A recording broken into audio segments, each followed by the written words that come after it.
We first met at... Oh, I'm kind of, okay, so we got to figure out who's going first, because I just went, Okay. that's going to be weird on camera. So Jordan and I had been writing for about 5 or 6 months, and yeah, he needed a new place to live. I told Johnny, I was like, I'm gonna have to move back home, save up some money, and come back. So I had an open spot in my pantry, and he decided that, you know, an air mattress would probably fit perfectly in there. And I bought an air mattress at Walmart and moved in with him. Like, my bed would be in the corner, and he'd be 10 yards away on an air mattress, because the pantry really was just a shelf with expired trail mix on it. That's all the food That's we had. all it was. We didn't really know what we were doing, essentially. I'd never co-written a song, he had never co-written a song. And that was kind of when we started really figuring out our sound, what we wanted to do as a band, and got tired of each other a couple times, but really became brothers in this music deal. Well, we started writing, I think the first song we wrote, I remember, was a song called Lights. And It was terrible. But it was terrible, but it was better than anything I think I'd ever written by myself. So we were working with this guy named Gary Cotton, who had written some songs for guys like Alan Jackson back in the 90s. He kept asking us, like, well, what's your guys' band name? And for a long time, he said to us, man, I wish your last name wasn't McIntyre, because Walker McGuire sounds bad. And I said, dude, I've known you for 4 months, it's McGuire. And he was like, oh my God, Walker McGuire, that sounds great. And we're like, all right, let's do it. Jordan and Johnny, aside from the fact that they have such, great musical talent, they both play, they both sing, they're both lead singers in their own right. Aside from all the music side of things, they're a couple of the best guys that I've ever met as far as artists. Their loyalty to their band members, to their families, to the people that are giving their all to them, and who they are as people, that's what made me want to be working with them. We met Mickey Jack actually right here in this room. We were sitting right here. Jordan had called me up and said, hey, my grandmother Marcia in Port Aransas, Texas, was talking to your mom and said that we ought to hook up. And so they came by the studio, played 5 or 6 songs, and just blew me away.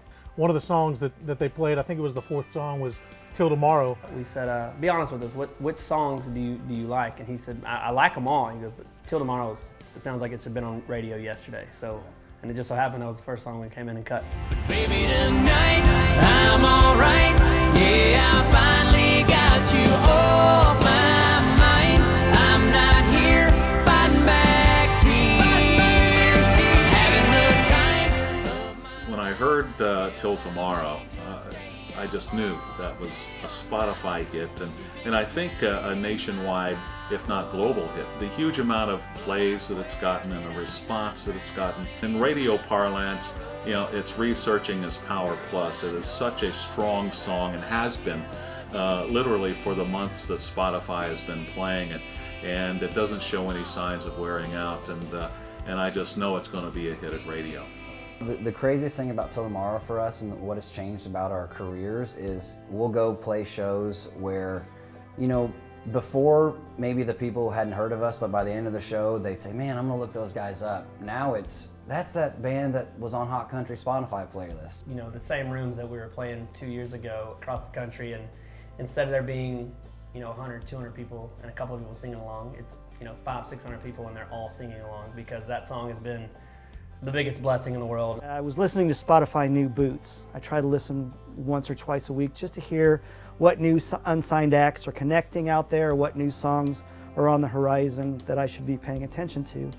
And this one song came on that just cut through everything on that playlist I was listening to. And then I look and I see this, says Walker McGuire. I'm like, Walker McGuire, where have I heard that? Where have I heard that name? And it hit me. It was that band Mickey Jack was driving me nuts about.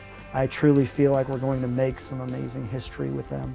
They do have a unique sound. They do have amazing songs. They do have incredible melodies and harmonies, and with what Mickey Jack is bringing out of each of them and the combination of what they have together. They're not so far to the right and so far to the left of what we're doing. There's nothing vanilla about them. They are unique, but they also managed to pull off being those guys that I think all the guys will want to be, and all the girls will want to hang out with. Baby, tonight